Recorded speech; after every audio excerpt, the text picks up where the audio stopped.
जगाला लुटलेली माणसं म्हातारपणे पहा जिवंतपणे मेल्यासारखे चेहरे दिसतात, निस्तेज. ही आयुष्यभरची कमाई आहे. लुटलेले लोकांना, त्रास दिलेल्या लोकांना मोकळं अंतकरण नाही.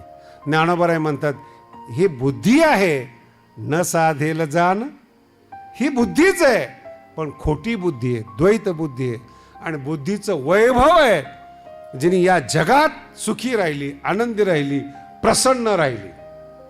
बुद्धीचे वैभव लक्षात आलं? बुद्धीचे वैभव. आणि बुद्धीचं वैभव वाढायचं असेल, हरिबुद्धी, त्याच बुद्धीने हरिनाम केलं पाहिजे. मला जर हरिनाम केलं तर शास्त्र संपन्नता येईल का? ज्ञान येईल का? मोठे मोठे प्रश्न असतात ना. अध्ययन करावं का काय करावं? बुद्धी वाढण्याची कला, टॉनिक हरिमुखे म्हणा.